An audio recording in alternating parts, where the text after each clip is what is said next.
University of Uni as a technologist. But here in Canada, I want to do something different. I'm contemplating going into ICT or have my own business. But I think I would like to have my own business here. I'd like to go into auto service, changing of tires, tune up for vehicles and all that. So if I can get the contacts, I really get because of my networking. And if I can get contact along that line, I'll really appreciate it. And secondly, I think supply chain will be another option for me. The reason I'm considering supply chain is because I want to be able to see how we can own trucks and go into hauling. Okay. So for supply chain, it's because I have an eye for haulage. I'm there for networking anyway. Okay. So Sounds good. that's it. Yeah, so just to address quickly, Chesity, because you're the only person who has talked about entrepreneurship so far, because I actually also know that, I'm not sure who also said that, maybe John or somebody earlier, the guy who said it is in finance. So there is a network that I belong to, it's called BIPOC Foundation. So, We can barely hear you, sir. can you hear me now? Yes, I think it's better. Okay, it's better now. Okay, so give me a second here. Actually, let me.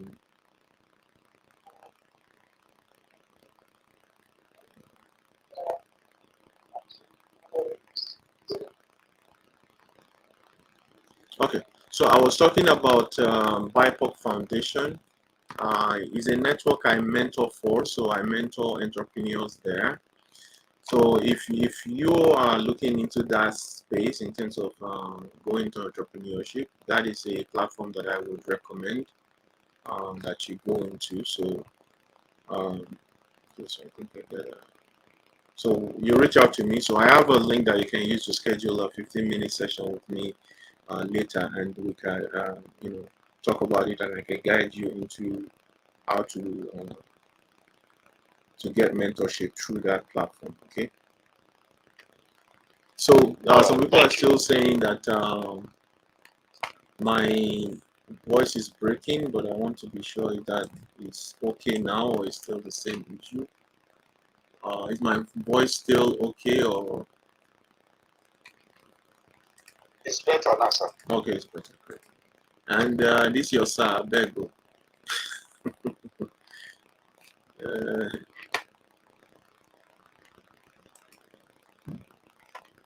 So who else want to introduce themselves? Okay, I think I see Priscilla, right? Oh, isn't it? Yes, sir. Oh, okay, go for it. So you don't like the sun. Good morning, everybody. My name is Izine Iziago. I immigrated to Canada with my family in 2019. So, yes. While in Nigeria, I worked with the bank, the microfinance bank, as head of operations. My background first was agriculture. I studied animal sciences. I went ahead to get a master's in operations management, where I was exposed to supply chain, project management, and all that. But when I came to Canada, and I just want to just take this moment to just appreciate Mr. Abiodun for what he's doing right now. Thank you so much. If as newcomers, the first person you meet, the people you meet when you land is very important. Okay, so it took me these 5 years to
Okay, sounds good. Sounds good. Yeah.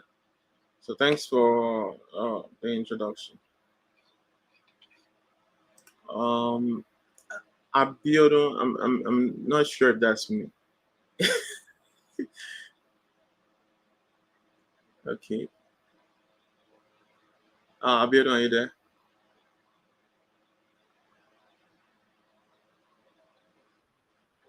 Oh, okay.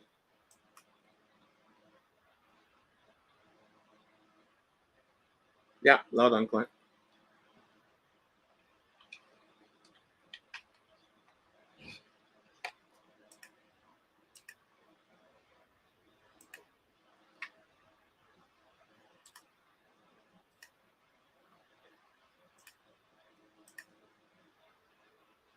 a tax practitioner and external audit expert.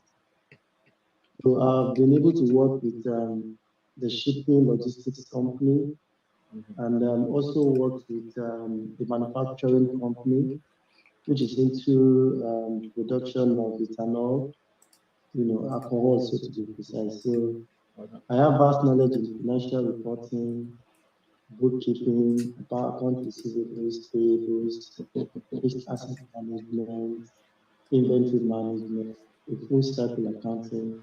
So I'm open to any accounting, finance role. I just came in with my family to last month to Winnipeg. Okay, cool. I'm also in Winnipeg, so I'm looking forward to join any of the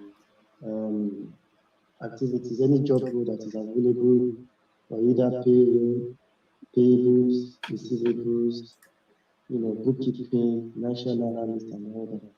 Okay, cool. Nice to meet you. So, by the way, those who are in the session can actually do a little introduction and then code their URL, their LinkedIn URL. So that way we can connect even after the session. I would leave it on for some time after the session so that you can connect with whoever you want. Okay. So let me share this video here. Oh, My name is Funke Adewako. let's see.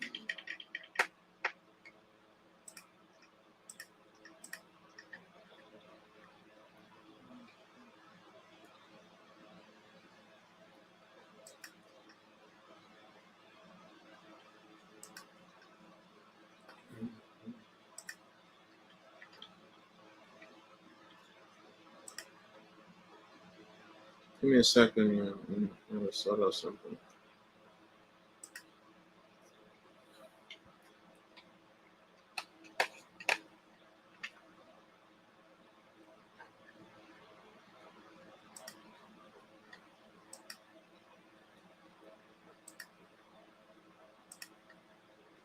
So while I'm trying to fix this, we can continue with the introduction one if we have another person to introduce themselves.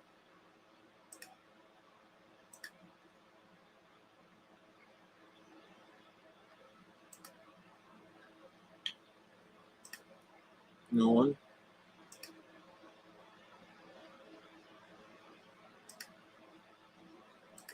Okay, I think I've been able to sort this out. Can you guys still hear me?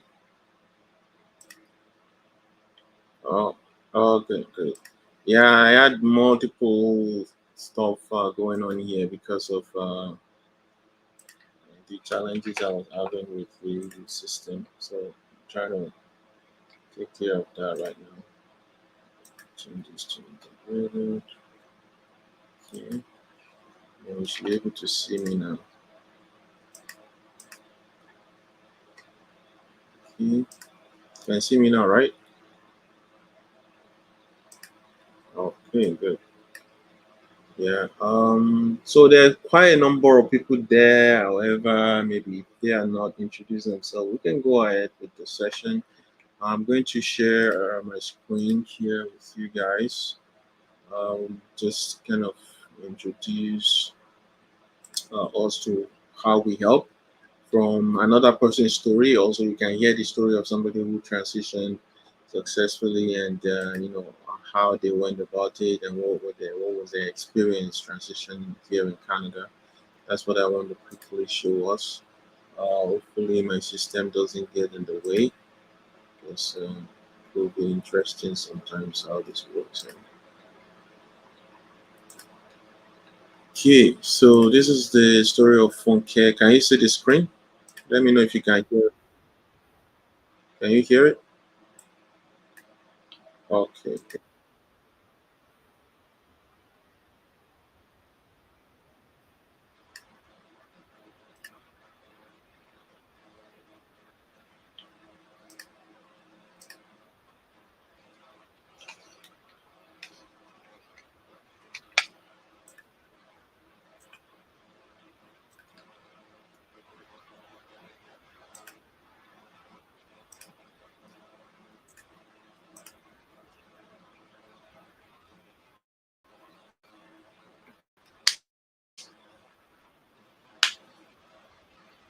Get that going in order to get into the stream and to get what you want.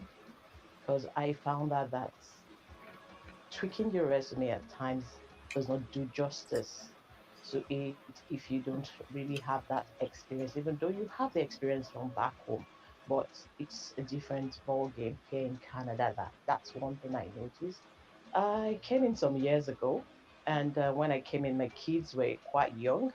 So I started with success skill. That's where most professionals, skilled workers go to. So I was sent to success skill where I made my resume, got, but I started applying, but I didn't get anything.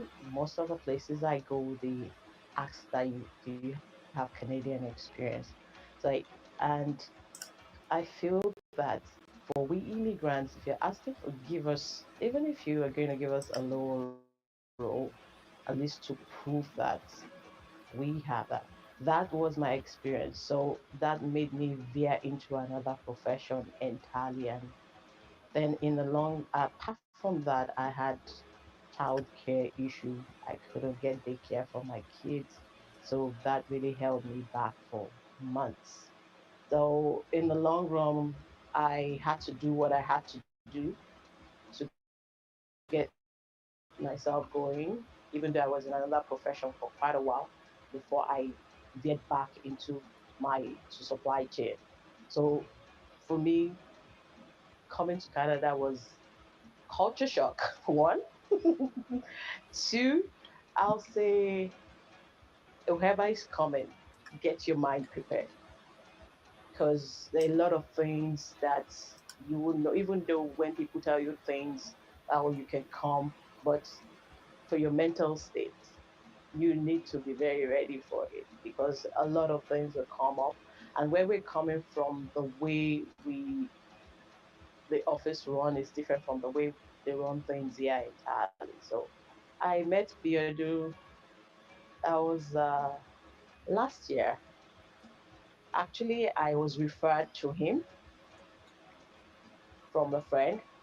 I actually, after I went to Essen College, got a supply chain degree, and I've been applying for a while, didn't get anything. So I was just like, okay, I know somebody that works somewhere, and I actually spoke with the person, and he said, oh, you know somebody, the person will be in a better place to help you. So I was giving Biodo's number, I gave him a call. He was very he's a good listener. He listened and he was ready to help. So I connected with him and he invited me for I think the networking and I can't remember the name now. That was last year, I think last year September thereabout. So I came in, I met professionals, I was able to network in the process and I got people's numbers and asked questions and it was ready to take up my case. So I came in, I met professionals, I was able to network in the process and I was ready to take up my case.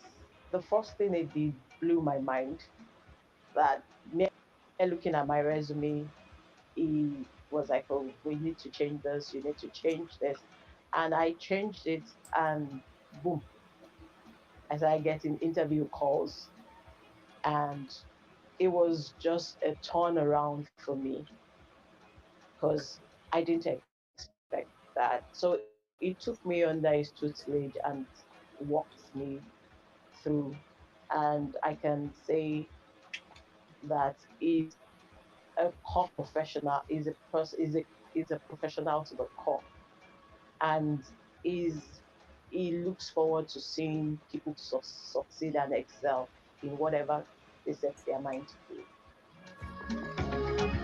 Okay, so that's just getting to hear the story of somebody else who have gone through this journey is very important. Because then what the first thing that comes to your mind is that you are not alone. So whatever those issues are, you know that it's not something that you're the only one experiencing. It matters a lot that you understand that.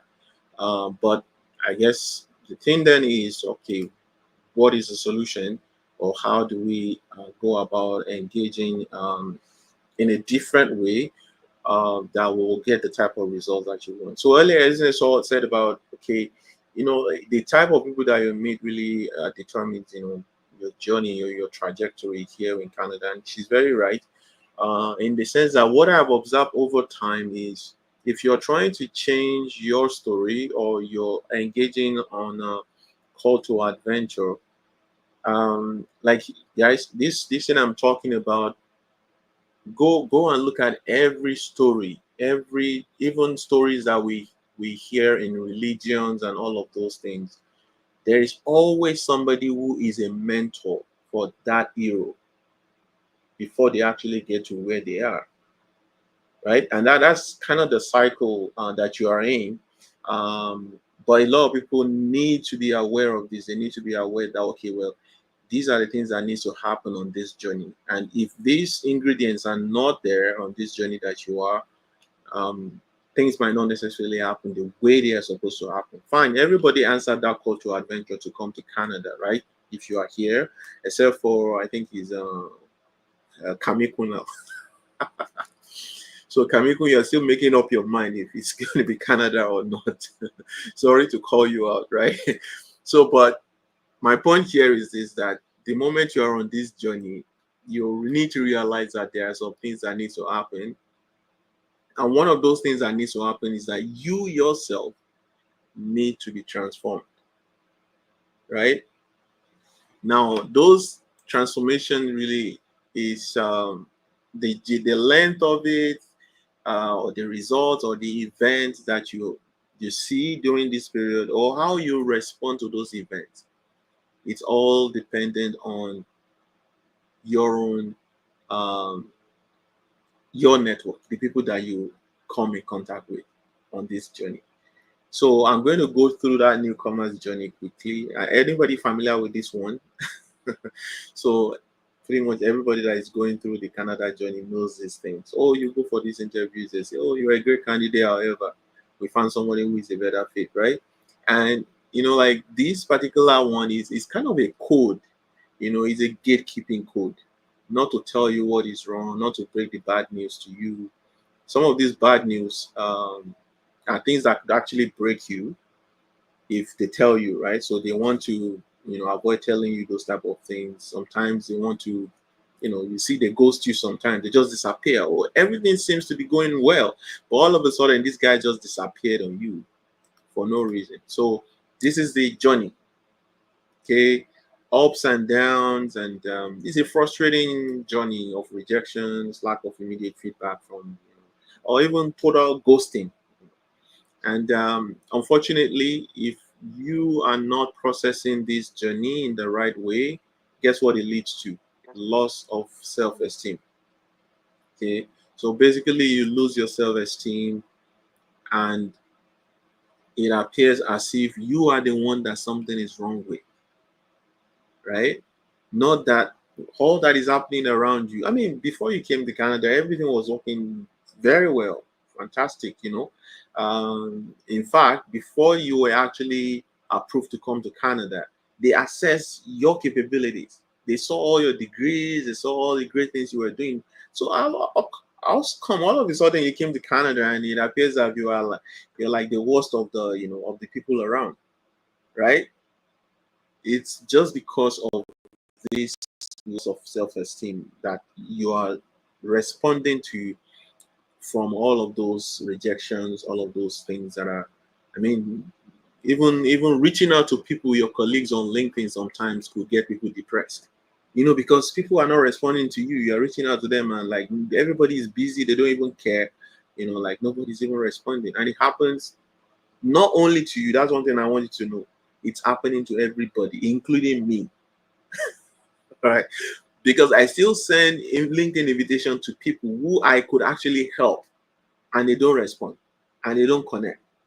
Now, would I now think, oh, well, maybe I'm the one that something is wrong with? No, but because of the sort of desperation where we are at this point in time in this journey, it tends to take us on that negative path where we start thinking wrong about everything that is going on around us. So, and this is really where I want us to take this journey from, that the journey you are on is actually a transformation journey. And the outcome of this transformation journey is going to depend more on your own self-discovery than it is about the event that is happening around you. Because a lot of the times, if you haven't really discovered yourself in terms of your own strength and who you are, you tend to respond more to things that are happening around you. And unfortunately, if those things that are happening around you are negative, of course, the way you process it is as if, it's end of the world, whereas it's not. So this is what you're going through. You swallow the red pill, you decide to come to Canada. Okay. Now, all these unpleasant things that's happening. But if you are somebody who is keen into, you are anchored on this journey as a self-discovery journey, you will approach it differently. Things that are happening around you will take it from a positive perspective in terms of, okay, how do you learn from this going forward? And how do you, respond to these negative events that are happening around you and use it as a learning, I think we have somebody's mic on, and use it as a learning, as a way to learn, to pivot, to go forward from where you are at this point in time, wherever you are at this point in time. By the way, this applies to anything. It doesn't have to be just job search. It could be any other, life goals that you are pursuing. So I'll move forward from that. So in terms of the market in Canada and how things work, I need to talk about this because it's very critical that we know this. I think somebody's mic is on. It's very important that we know this pyramid here. It's called the hiring pyramid. The one thing you will quickly notice here is the direction in which employers are hiring and the directions in which job seekers are looking. So you see the job seekers are taking it from the top, basically advertisements. So most people will be looking for jobs online. And if you go to LinkedIn and every other professional network out there, this is the way they will advise you to do. Oh, you apply the jobs on Indeed, do this.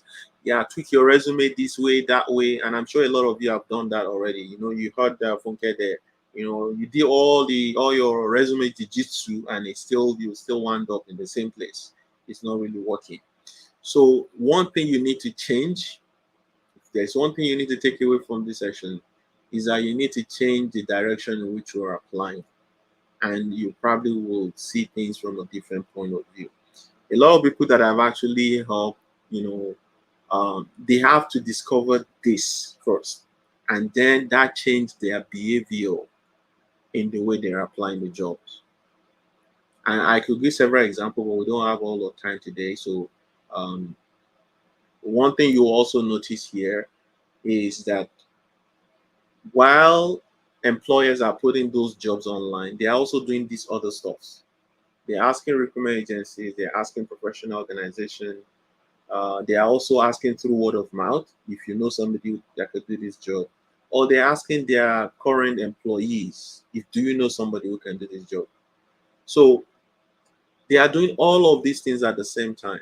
I'm sure you guys have heard, oh, 80% of the jobs are hidden, right? This is what they are talking about. Now, the dilemma of applying online, which is very common with foreign trained professionals, immigrants, is that because employers are always putting these things online and they are doing all of these other stuff at the same time, it is possible that they already found somebody through their network and that this person, in fact, has been interviewed. But yet, this job is still posted online, and then you are applying to it. And you're applying to not only one, you're applying to hundreds of that in a week. Now, when they say 80% of the jobs are hidden, the potential that 80% of the job that you're applying to online, they've already found somebody through this other means is 80%. So if you apply to 20 jobs in a week, they already have somebody 80% of that 20 applications that you did. I can't do the math now, but I think you get my idea, right? If you do 10 in a week, the potential that only two are actually valid job applications. The others are radio jobs. I'm sure you guys have heard that before. They are just jobs that are there, but they already found somebody. And the reason also is that, of course, HR wants them to do the paperwork, right? So even though they're actually looking, but they already found somebody. Yeah, guess what? They'll still have to go through the process. And I always explain this in a procurement way because as a procurement person, I'm also a gatekeeper, just like HR people. I source suppliers, HR people source employees, right? So when we are looking for suppliers, guess what? We will be asking, people around, do you know that anybody that can do this? In fact, the first person we would ask is the sponsor. Do you have suppliers list? And it's possible that these suppliers list that this sponsor gave us, they already have a preferred supplier because in fact they have used that supplier's equipment and they know that this supplier's equipment met their requirements. So this is also what is happening in a nutshell. Okay, so I hope that makes sense to you guys. So when it comes to job search in Canada, in fact anywhere, this is valid. In fact, there are researches that have been done on this, and this is one of the thing that I got from my research into this situation. So Ernst and Young is one of those companies, a consulting company that actually does a lot of referrals, and this is what they said in when they were talking to them about their referral programs. So our analysis shows referred hires perform better, they stay longer, and are quicker to integrate into our teams. So one thing I always pose to people when I'm doing this presentation is, why do you think so? Like, can you tell us why you think Ernst and Young is very big on referral, given these reasons? Why they're saying their referred hires perform better, they stay longer, and are quicker to integrate into their teams. So I'll be looking for your comments in the comment section while we go for this quick survey. So I want you to do this survey as a takeaway from this session as well, to help you to quickly, you know, um, look at some areas where you might not be meeting up the expectations when it comes to job search in Canada. So give me a second here. I'm going to share the link for this.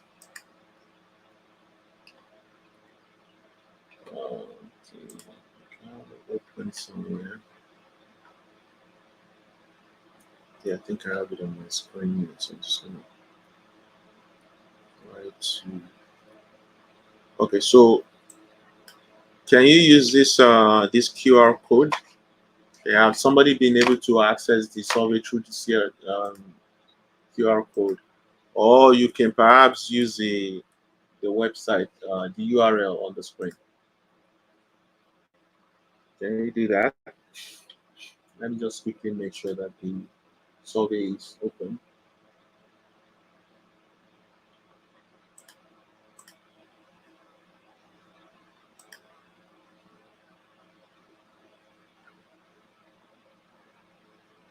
Can anyone confirm if they are able to access the survey? I'm not able to. I actually tried using the QR code. Did it open? No, it's telling me the session will begin automatically when the host starts. So, Okay. Okay. So just give me a second. I'm just gonna start it here. Okay. Let me start it here, and then you're going to have access to it. Give me a sec. It's gonna be available soon.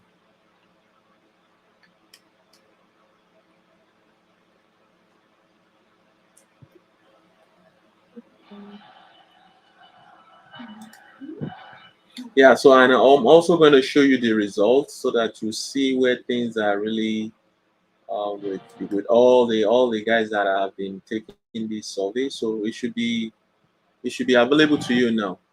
So it's also saying here that 8 attendees are waiting. So it should be available now. So check it, please.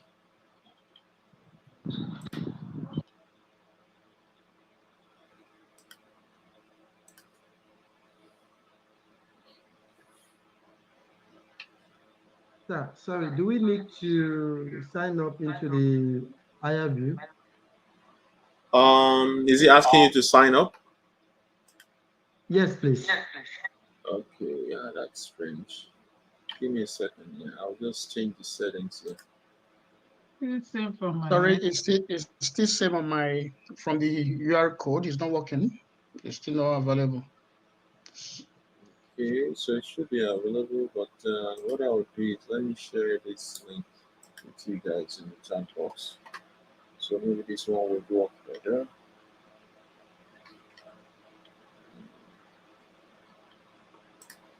Okay, so look at the chat box. You can use that one directly if the other one is not working. Okay, so I'm seeing a comment from Adebisi here. I believe the referred candidates know that a lot of more is more at stake for them, including the reputation of the person who referred them. Yeah, you're very right. So that's one of the key reasons. So if somebody referred you to a company, you don't want to, put the person's job at risk, right? So you better perform, right? So that's one of the reasons. Are we able to access the survey now?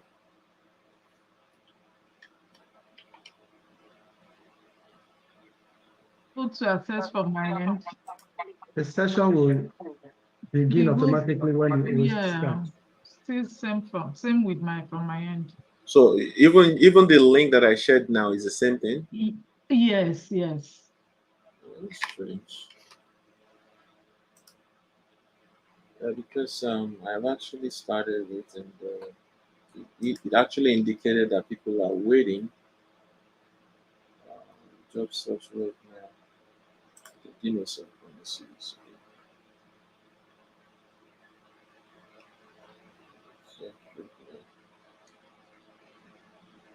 Yeah, I have lots of surveys here. Job search right now assessment. So this is the one. Question.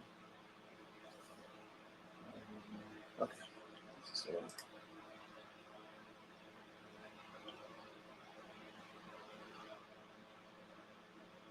Yeah, it actually says this is open. So I don't know why. Okay. So can you try again?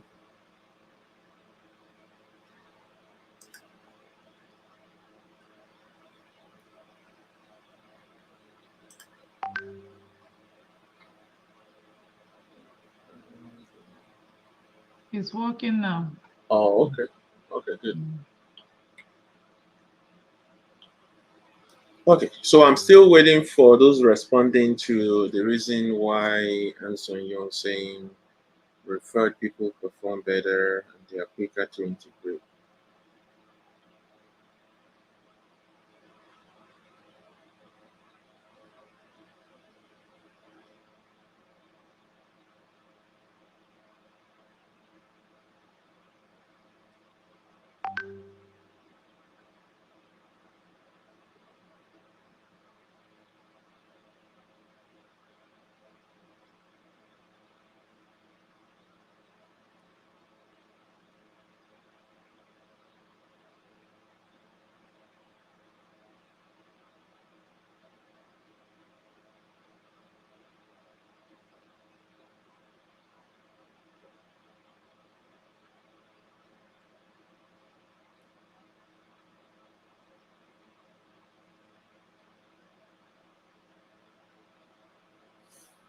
Okay. Any other comments? No.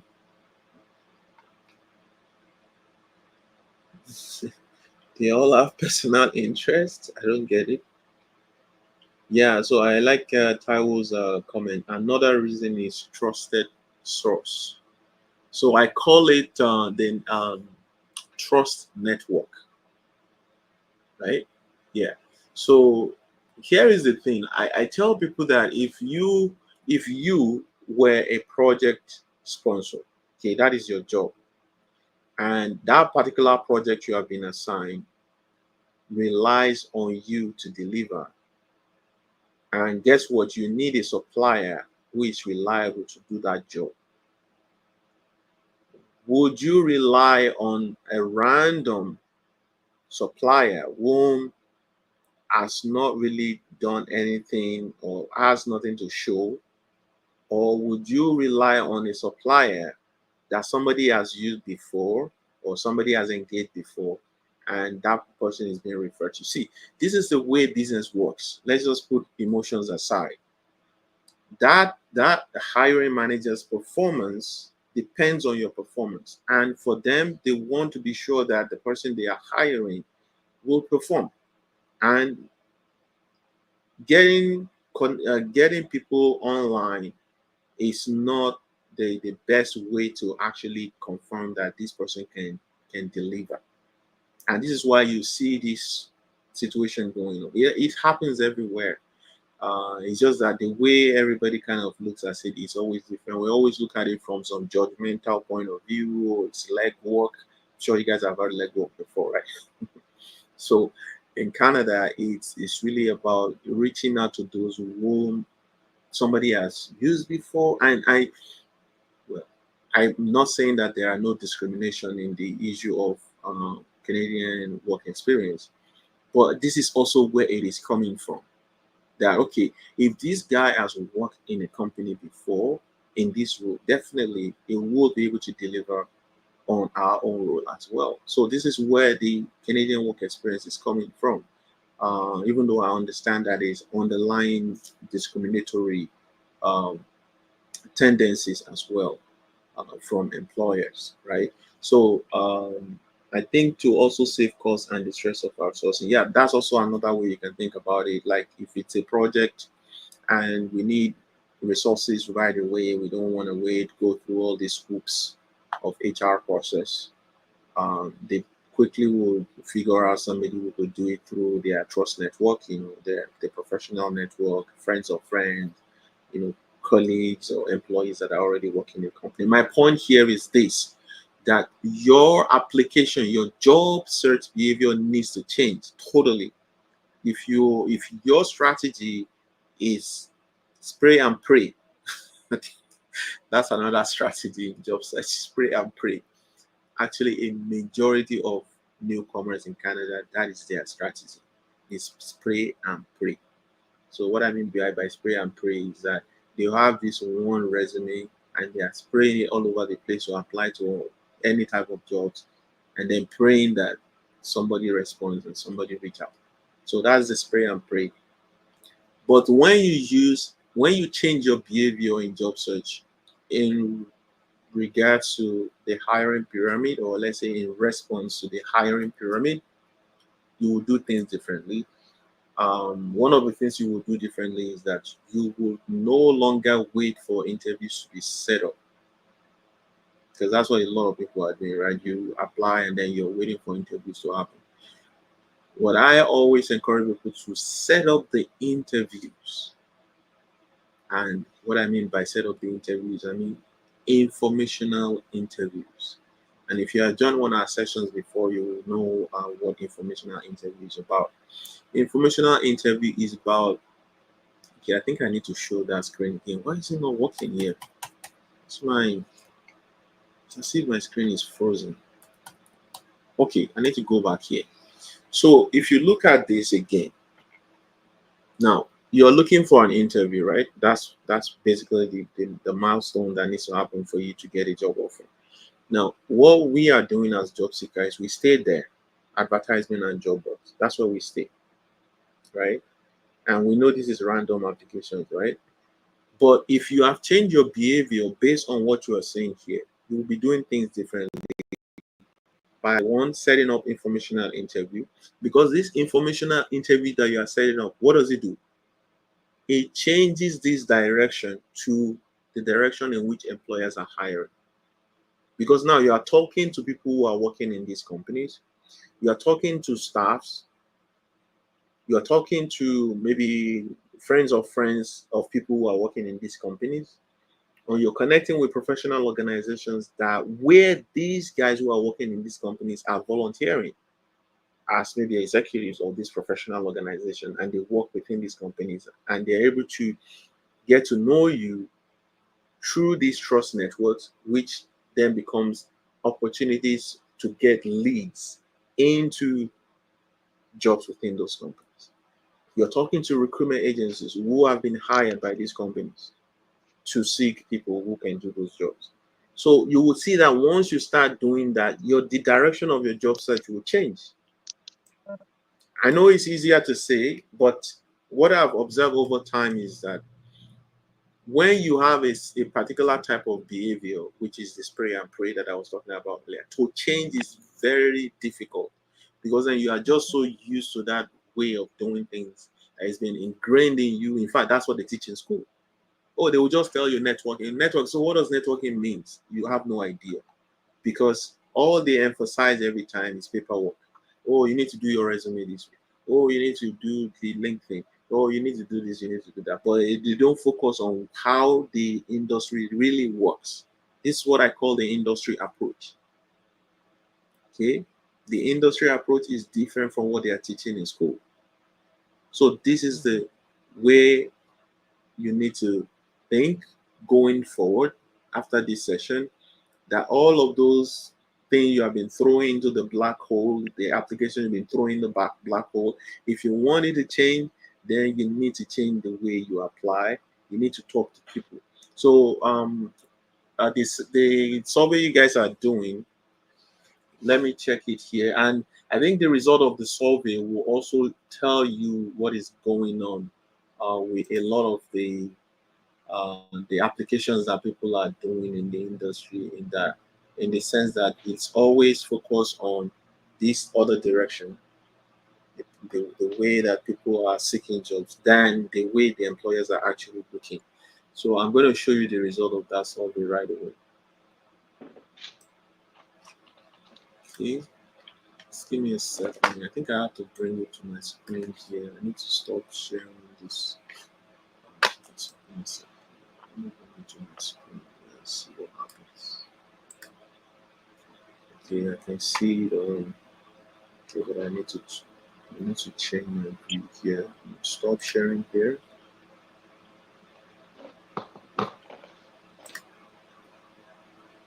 Now let's go for this. Can you see my screen, right? Did you see how many people passed this? So this is the success rate for this survey, meaning the people, newcomers that we have surveyed, people who have joined these sessions that we have surveyed, only 4.8% have actually passed. Okay, the pass rate is 80%, indicating that you are actually doing things the right way. You're not doing it the way they are teaching you in school. You're doing it the industry way, right? The industry is about results. The industry is about performance. The industry is about getting things done. It's not all those theories they teach in school. So based on the people that we have surveyed, apparently they've gone through all these, some of them have gone through all these sessions where they teach them how to do resume, how to job search and all that. This is what we came up with in terms of result. It's less than 5% of the people that we have surveyed. And I think we've surveyed, how many people we surveyed here? I think we surveyed probably over 30 people.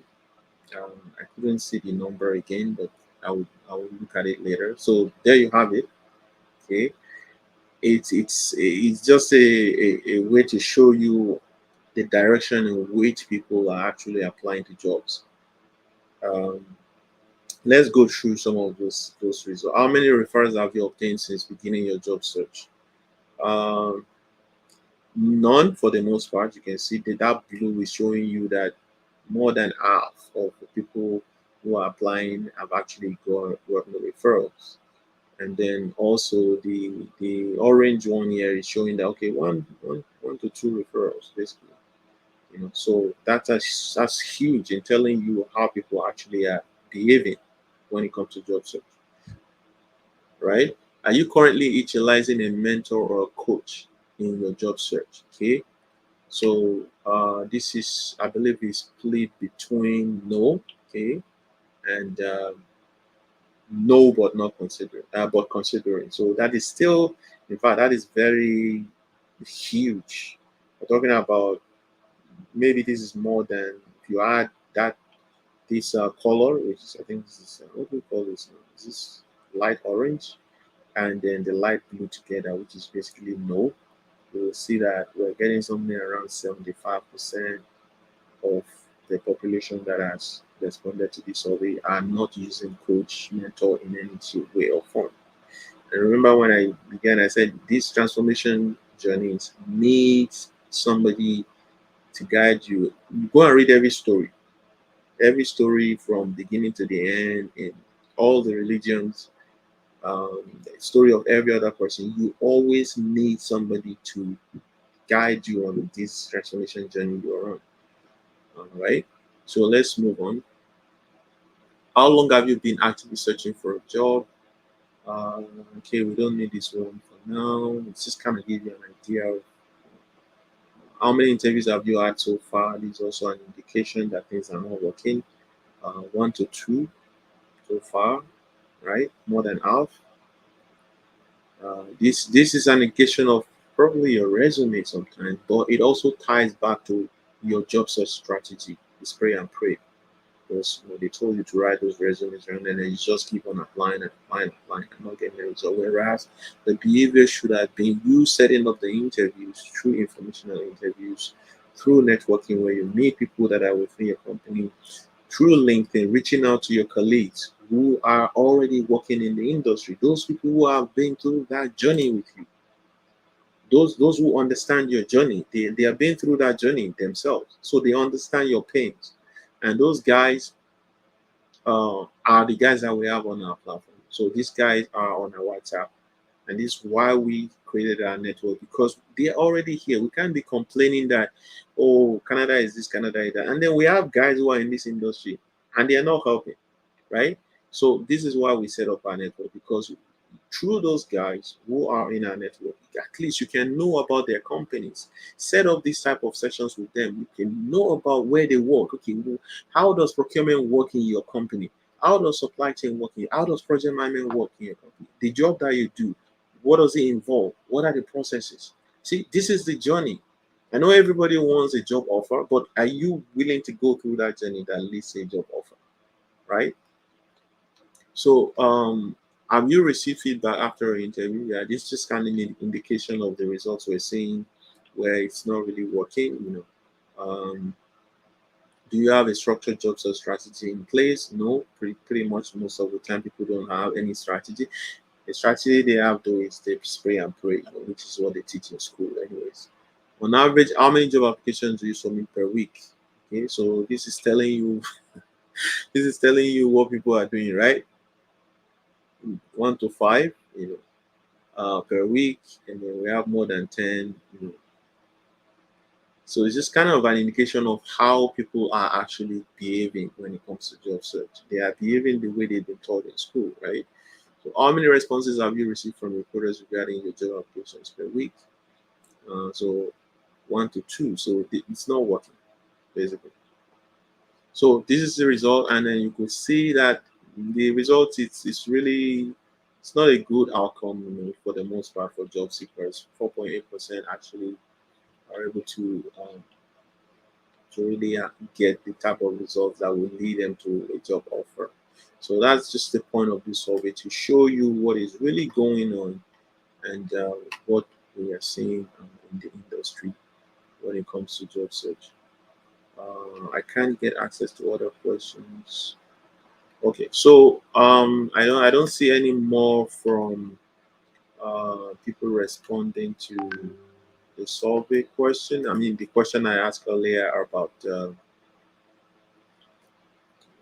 Here, let me reshare this. I know I did that. Okay, that's what's going on. So let me share my screen again and we'll go through the remaining rest of the slide. I think that is, if there's something you want to take away from here, it's not a long presentation, but this is the main thing, that if you want to understand how the job search market works in Canada, you need to have these, like, you need to figure out this, right? So we saw the reasons why Ernst & Young is saying this. One of the things you guys had mentioned earlier is, of course, they would want somebody from their, from a trusted source. And the other thing that you need to understand also is, when you hire somebody, their performance does not solely depend on their ability or their knowledge or their uh, competence. No, their ability to actually fit into that company is one of the major factors for success in any company. And I've come across a lot of our guys who will come into Canada, they will get this job, looks like everything's going on, and all of a sudden the company or your supervisor wakes up and let you go, which is an indication that they are not seeing you as a good fit for that company, right? So the companies are also approaching things differently, and this is why you see referral is kind of something that is very huge. A lot of companies also will do other things, like maybe do an open house and have this guy come in and like to have that energy and see this is the kind of energy they want in their company. Or some of them will actually set up like a group activity for the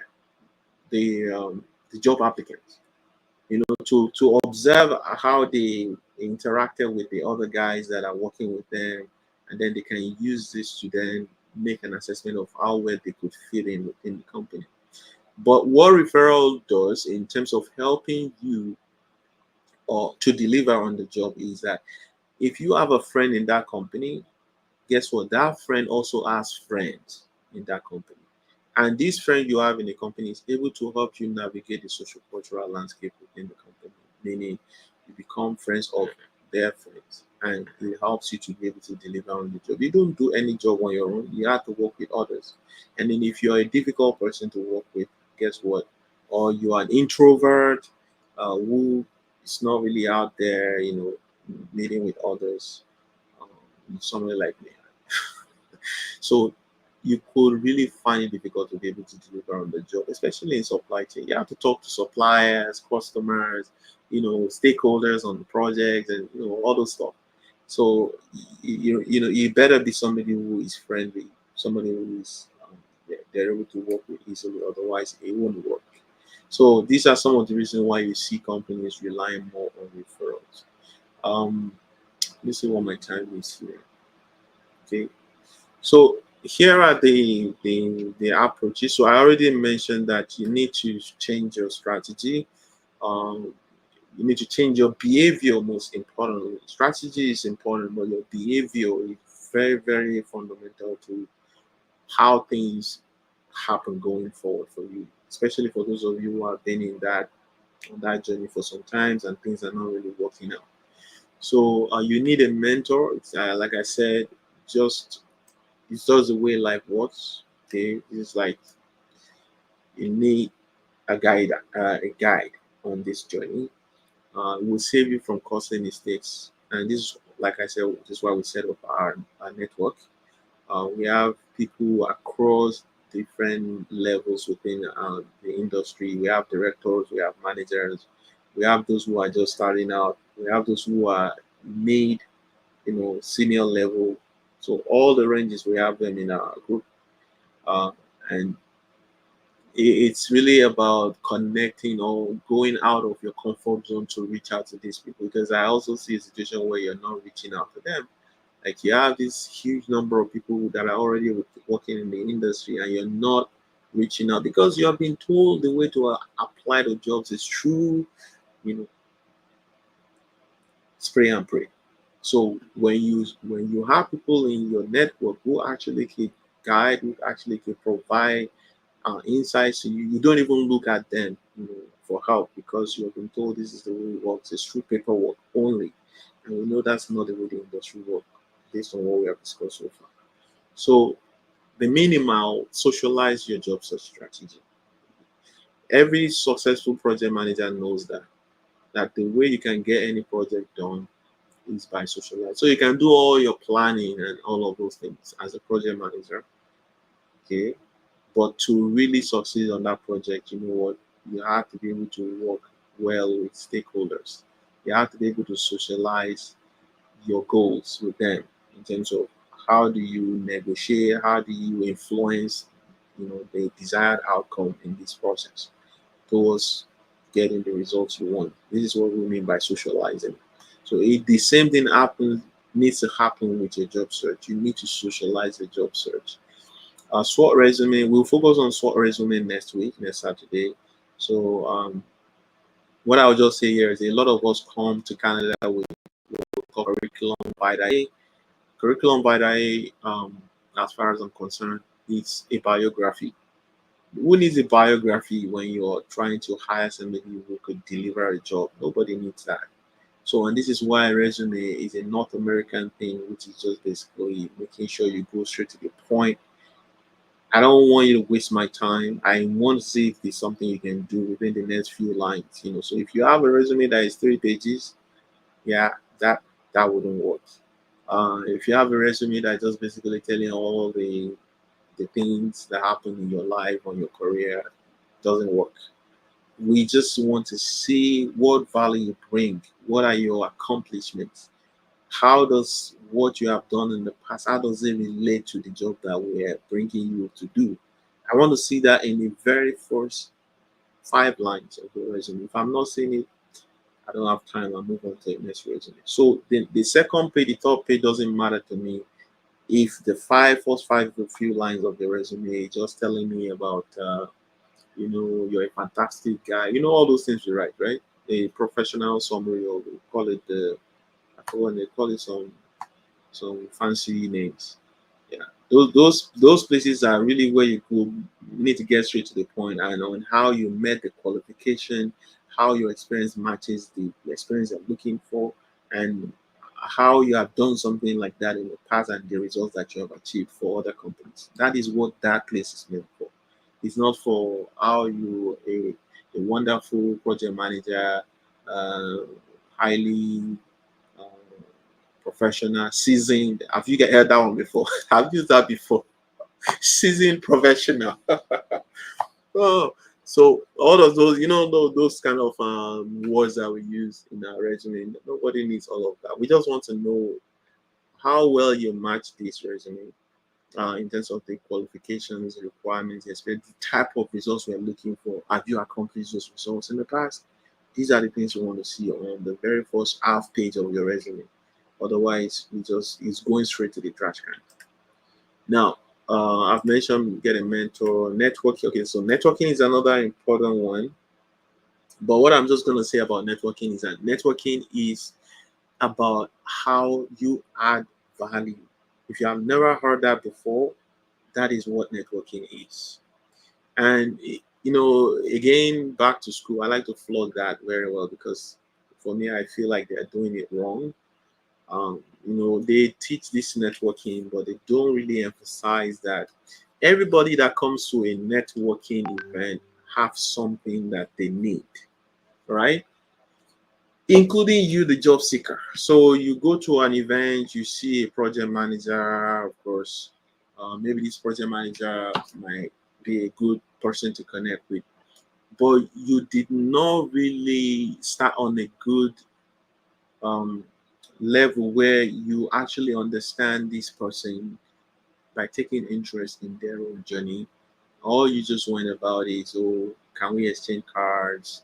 And then the next thing is, I'm new in Canada. I'm looking for a job. To me, the way networking has been taught, the way I understand it is like you're panhandling. You're begging for stuff. Remember, I said earlier that you do not wait for the interview, you set up the interviews. And these are some of the ways you need to do it. Networking helps you to get those leads, but how you then move it forward from there on is the critical part of it. So I think this is what is not being emphasized when they're talking about networking. So networking is not what they've always taught you. When you talk about networking, this is what we're doing right here. When you see all of those guys that are connected with that are putting their LinkedIn, reach out to them. Try to set up that interview. You never know who knows what, who knows who, right? The most important is you need to start having that behavior. You need to start having that behavior of talking to people within the industry. Remember the pyramid again. So you never know who knows who. And it's until you actually take interest in the journey of this person that they also take interest in your own journey. That's how it works. You can't come to me and say, "Oh, I need this, I need that, I need that." Come on, I'm already exhausted because I also need something, apparently, and nobody's asking me what I need. Everybody just wants something. How does that work? So that's, to me, that's not networking. Networking is about knowing about these people first and then saying, okay, how do you help them? How do you add value to what they are doing? All right. So that's what networking is.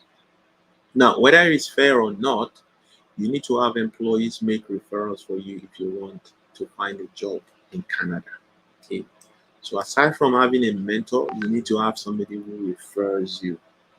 Okay. Somebody's been disturbing my phone. Just going to test me or something. Sorry. I don't know how this works again. So, anyways, so that's what I'm trying to say here.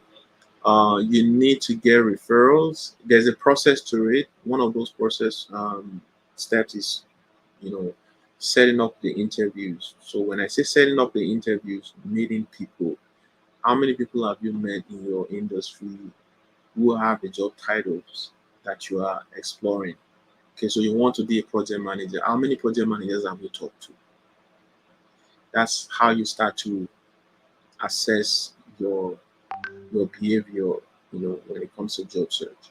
Are you doing things right? Are you going through that pyramid from the top, or are you going from the bottom like the employers do?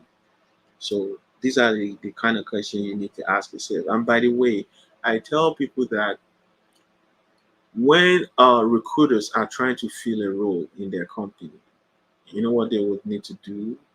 They would need to talk to people who are already working with other companies. And why do they do that? We saw that earlier. Because that guy has an evidence that they can deliver, and that's why they're still working with that company. So if I'm a recruiter, I would reach out to those who are working in these companies. And if you happen to know these guys, if they are happy where they are, they could refer you. If you have built that level of rapport with those colleagues, and this is why we also have our network. We've mentioned to our guys that, okay, well, if you are approached by a recruiter for jobs, and it happens that you're happy where you are, yeah, you can ask that recruiter if you could refer your colleague.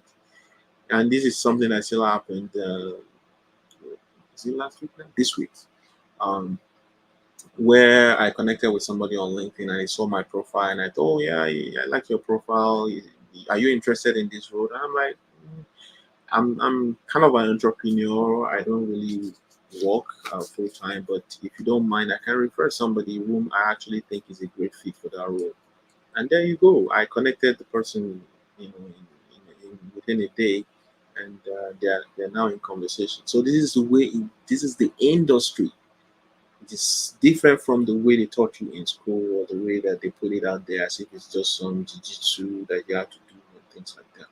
So it's about connecting with people within the industry. You have to identify those stakeholders. Think about job search as a project. There are some key stakeholders you need to work with to help get you to where you're going to get the results you want. These are connectors. Connectors are people who have millions of connections on LinkedIn, and you probably know them. You Um, you have mentors. Mentors are people who are interested in, they like inspiring others, and they are open to supporting. But like I've told you before, it's not about give me, give me, give me, give me. So when you approach these people, you have to approach them from a point of view of taking interest in their own journey. And this is how you're able to build rapport that leads to them that now asking you, oh, how can I help you? Or where do you need help and things like that. So it needs to happen this way. Otherwise, you're just going to continue the same way and you're not going to be getting the results you want. So we also are people who are experts in the industry. So experts are people who are very well known for their expertise. You know, maybe they wrote a book about your industry. Maybe they are speakers at events. They are usually invited for events in your industry. Connecting with these people, connects you with a large number of people right away. For example, I have about 10,000 people on my LinkedIn. So if you connected with me, automatically you are connecting with 10,000 people that are in my network here in Canada. And this is why I always emphasize put your LinkedIn, your LinkedIn URL in that comment section, because this is like using technology to do the work for you, leveraging technology, because the moment you connect with that person, guess what? LinkedIn automatically adds those people to your social network, your professional network, whereby any information those other guys are sharing, you get to see them. All right. So it is important to connect with all of these stakeholders for these reasons. Another stakeholder in the industry, of course, are recruitment agencies or recruiters, corporate recruiters. Their own is a little bit straightforward. Just go straight to the point. Don't do whatever you want to do with your colleagues, where you're telling stories or things like that. You're looking for a job. They don't want you to waste their time. You're in this profession. You're new in Canada. You have social experience. If they're open to connect with you, they'll connect with you, and then if they want to take it further, it's up to them. So those are also the kind of stakeholders we will connect with. uh, I mean, on and on. There are so many. I think I did a particular um, what do you call it now, like a banner on these things where I broke it down to um, so if I've not talked about our platform, you will see these type of things on the job search roadmap um, on our platform. So let me give you the link to our platform here. So if you go on our platform, you will see this there, supplyjobs.ca. You require you to fill the form and join, and then you will see further information about all these things that I am saying. I did a lot of research on this stuff um, when I was starting out. So when it comes to interviews, yeah, so interviews basically is an indication that all you have been doing so far are getting you results. At least you get to talk to people where there's a solid offer on the table, right? So first of all, it means that your resume is working as well. Because if you're getting people to call you for interviews and you're applying, then your resume is working. But if you're not getting interviews, your resume is not working. So you might want to start from that first to fix your resume and also fix your strategy, fix your job search strategy. Um, totally do away with pray and spray as much as possible. Even if you see a job online, I always say look for people within that company. I'm not saying you should wait to apply. I mean, wait to get somebody in that company before you apply. You can apply, but then look for somebody within that company that you can talk to, because if you eventually even get called for an interview, guess what? They will provide you with a lot of information you would have no idea about because you were applying as a random candidate. But if you connected with somebody inside, even if they have nothing to do to help you, at least they can share information about how the business process works in that company, whatever that business process, project management, business analyst, whatever, how they are structured. In fact, at some point, there was a person I worked with where they reached out to somebody who has worked with that company before. And guess what? The guy that they reached out to said, no, I don't think you want to work in that company, because they actually left that job because their manager is a toxic person and they resigned from that job that you are trying to apply to. How could you have gotten that information? Did you know how your career was saved by getting that type of an information? So a lot of the companies that we're wasting our time applying to, some of them are not even worth the stress you're putting yourself through, thinking, oh, I'm not being successful at interviews because these guys interviewed me, blah blah blah, and then it didn't work out. What if these companies are not even worth your time, right? What if they don't even have a culture that supports your career? So these are the type of information you will get by talking to people within the company. Beyond, if it works out well, it's possible they could also refer you and every other thing that could work out in between. They could connect you with another person in their professional network. A lot of things can happen by just reaching out. You know what I mean? So that's it. Finally, this is something you also want to take away is from this research. There was a particular article in New York Post Time articles that I actually read when I was doing my research into job search. Um, so referred candidates are twice as likely to land an interview as other applicants. This New York Federal Reserve is saying this. Basically, that if you do beyond the thing you're doing right now, the spray and pray, and change your behavior and walk your way through that pyramid from the bottom, you're likely to get interviews twice as much as other candidates. And you are likely to convert that even to job offer twice as much as the other candidates because they see you're from a trusted network if you were referred. So these are this is the summary basically for you guys. When we do the job search roadmap, um, the first week and second week of the month is where we really focus on the job search roadmap, especially for newcomers. So because we want them to start figuring things out right away, instead of having to do it the wrong way. So leverage referrals, get a mentor, get a job search strategy, socialize the job search at the minimum, through these things that we talked about. Go through the hiring pyramid from the bottom. Um, SWOT resume, make sure your resume is working. We'll talk about this actually next week. So this is the one we're going to focus on next week. Seek feedback.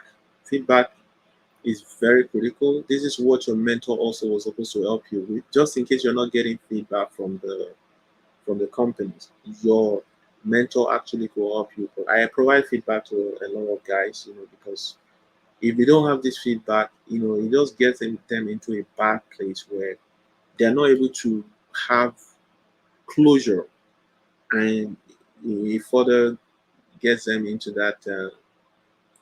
you know, that rabbit hole of thinking, oh, I'm the one that something is wrong with. I didn't do well at the interviews and all that. But no, finally, we need to upgrade our mindset because this is very key.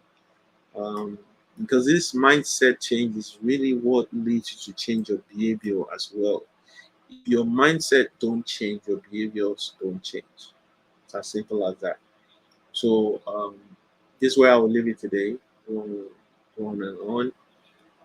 But I want to know if there are questions, and I can attend to one or two questions. However, I would say if you want more information, just scan this QR code. Use it to set up a 15-minute discovery phone call with me. So over these 15 minutes, I will be able to go into specifics of your own situation, and then I'll be able to give one or two advice, recommendations. If there are other things that you need to do, like maybe upgrading your skills, like maybe taking some workshops on effective communication. So we work with different partners and consultants, that will be able to help you with these type of things. So you can scan the QR code to schedule the 15-minute discovery phone call with me. If what I have said here today resonates with you.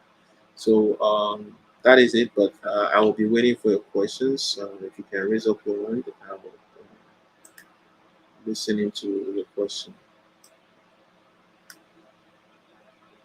Any questions, guys?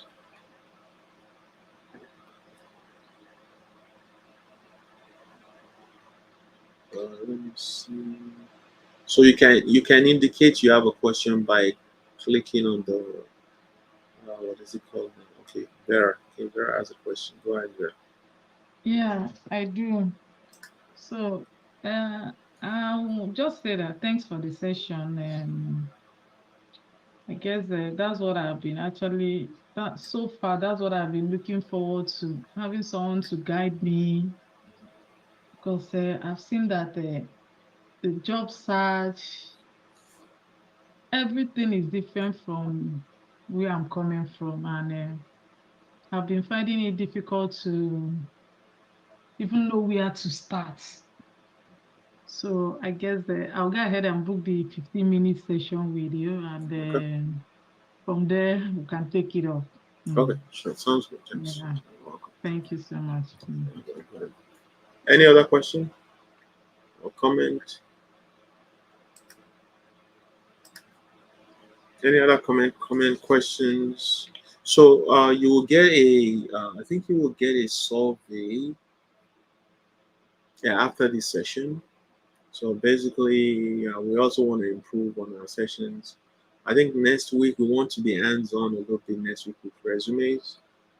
I will try to see within our network guys that we can bring in to breakout rooms to help look at your resume and be able to give some insights. But next week we will do what we call the SWOT resume. I will show an highlight of the process. It's actually a process that I developed um, to help understand how resume works and what you should be doing in order to ensure that the hiring managers or the recruiters see our resume and it's not just going to the bottom with the black hole where we don't hear from nobody. So that's what we're going to tackle next week.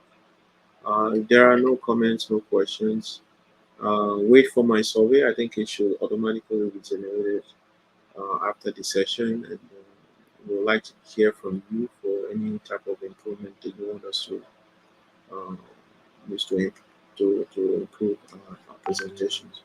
So that's it from me today, guys. If there are no any other things, I'd say it was a great weekend. It's sunny out there. It's summer. Make the best use of it. I know you would say, oh, maybe you're still new here, you're figuring things out, but as much as possible, take the time out to with family. So make the best use of this vitamin D, right? Because when it's fall, everything goes back into the chilly mode, and you know, until next summer. So it's a great time to be out there and enjoy it while it lasts. Thanks, and have a great weekend, guys. Bye for now. So see you next Saturday. You'll get an invitation. See you next Saturday. We would do a deep dive into resume this week. Thanks. Thank you. Bye. Bye. Thank you. Thank you. Bye. Alright. So I will leave the session Thank on for you. some minutes so that you can, if you haven't put your URL there, LinkedIn URL, please put it there. I'll leave it for some minutes so that people can connect with one another on the LinkedIn using the LinkedIn URL in the comment section. Okay, I'm back now, guys. Thank you very much. Very inspiring lecture. Thank you. Thank you. All right, guys. Sorry, I sent you a message on the WhatsApp. I don't know if you can take a look at it, please. Okay, sure, no problem. Thank you so much, Mr. Biodun. No, thanks.